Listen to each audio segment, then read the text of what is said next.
try my best, I follow the rules, I am kind and respect others, even the fools. Okay, well, most. But am I cursed? Seriously, was I in some past life? Okay, I know we don't believe in that, but hear me out. Was I like, I don't know, like some fuckboy or a dictator of some sort, and so now my punishment is to be in this awkwardly shaped human vessel? You know, I actually get really annoyed when people on TV refer to themselves as quirky or awkward or just so totally random while being surrounded by a gala of friends. That shit don't work in real life, Zoe Deschanel. Your quirks and awkwardness leave you lonely and drunk while the rest of the world laughs at you. To be honest though, I actually do enjoy those quirks and awkward moments you give me, so thank you for that. It makes all of this bearable. It's as if the universe was a software and my life is like the corrupt file, so now I get to see all the imperfect moments and glitches that didn't load correctly. I just wish others could see it with me, or at the very least, someone. Why is it like that? Why is finding a partner for me something that hasn't happened?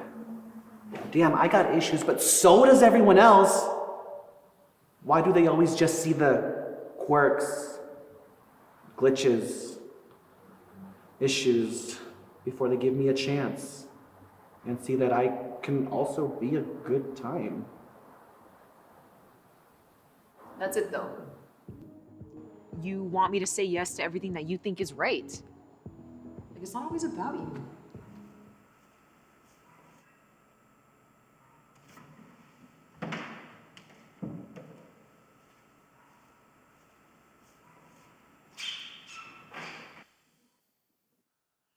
I know your anger goes far beyond my drinking and us always doing what I want to do. But I'm not the only one to blame. There is deep anger and self-hatred and rooted within you that causes you to lash out on me. Okay, yes, maybe I shouldn't have done the things you asked me not to do. And yes, maybe I should have held my tongue instead of jumping on the attack. I just thought I was doing what was best. And I didn't want to see you get taken advantage the same way you saw me by so many other guys I had to see in secret. We would sit in our cars, and we would blast music, passing a bottle, laughing, saying how easy it would be if we didn't have to come out.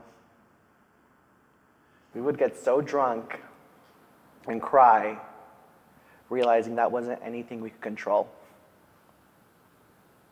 Drinking and hanging out with you made me feel that some way, somehow, after all the rejection we faced, I still belonged here. It wasn't the drinking I craved, it was your friendship that made me appreciate my life and everything else just a little bit more, knowing that I wasn't in this alone. People would ask you how you could be friends with someone as drunk and messy like me. I overheard it and you would play it off. But I knew. So yes, it's not always about me. And that's what it was becoming. And I'm sorry. I didn't mean to be so selfish. It was just, for the first time, I felt like I had a voice and someone that would listen to it around you after so many years of being silent.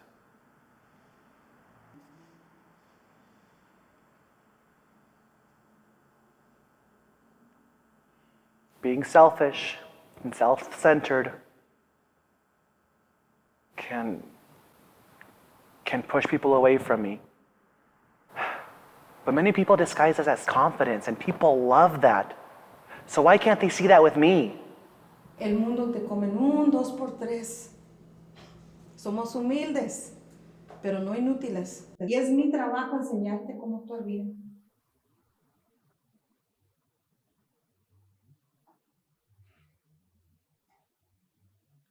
When I was young, you would always tell me, calladito te ves más bonito, y el burro trabaja doble, which was, motivation. We would go in and out of doctor's appointments while I was translating for you, not knowing what for exactly, but I knew it wasn't good.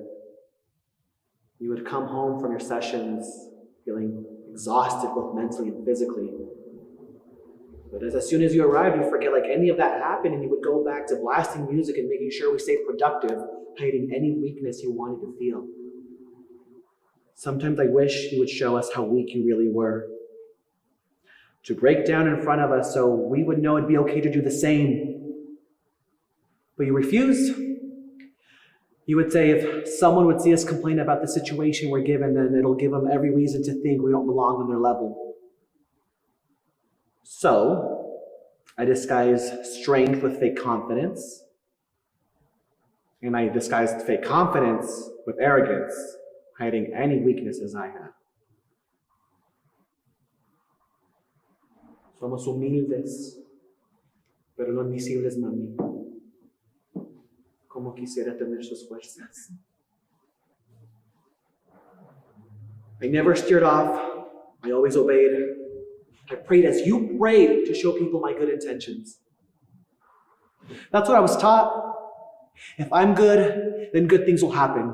If I listen, others will listen. If I love, they will love me back. So why don't they?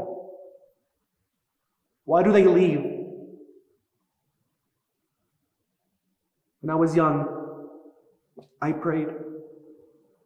I prayed so hard that one day, somehow I would wake up and I would just be straight or lighter skinned so it could be easier, so my heart wouldn't get broken by so many people I didn't know who wouldn't give me a chance. And I know how stupid and selfless it sounds every time I say it out loud. My mom was always a warrior, but my ungrateful ass wanted it to be easier. Because if people loved me, really loved me, then they would stay. I know I'm not perfect, but I don't have to be.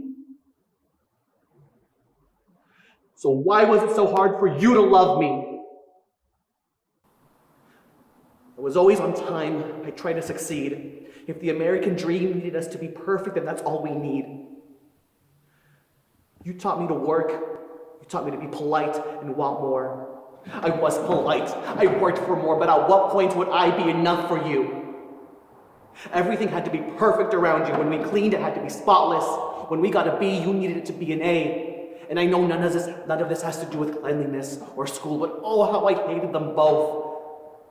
And I know you loved us, but that's only because Mom would remind us of it. Why couldn't you tell us this? We know both that you came from nothing.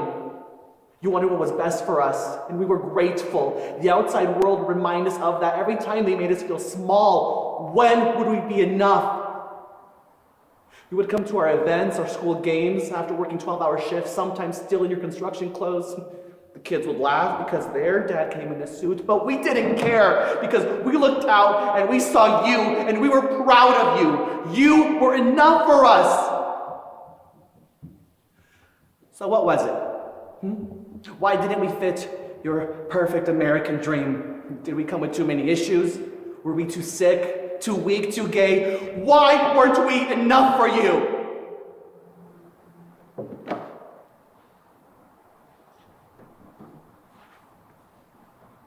I never understood it. You always told us to face everything head on if we wanted your respect. We still do every day, so why couldn't you? Why couldn't you be grateful for the truth I gave you?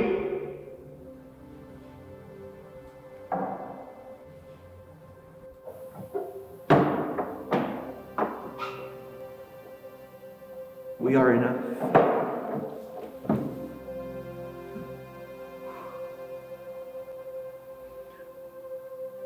I always obeyed. I was never late. If I open myself up to love, then there can never be hate. Well, I've opened up myself to love, but I don't want to anymore. Because at the end of the day, people leave while I'm stuck here trying to fix what they broke in me. And I don't want to hate, but I don't want to be numb. Because I've seen what happens to people when they go numb. They are the ones who leave. They are the ones who do not get to see what happens next.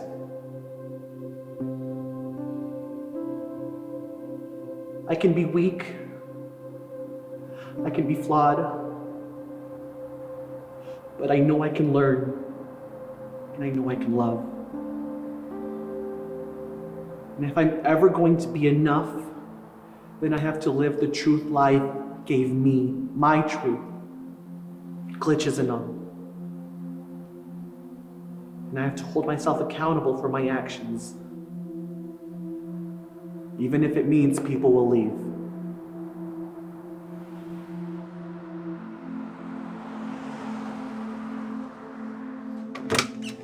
Hey, Guillermo. Thanks for hitting me up.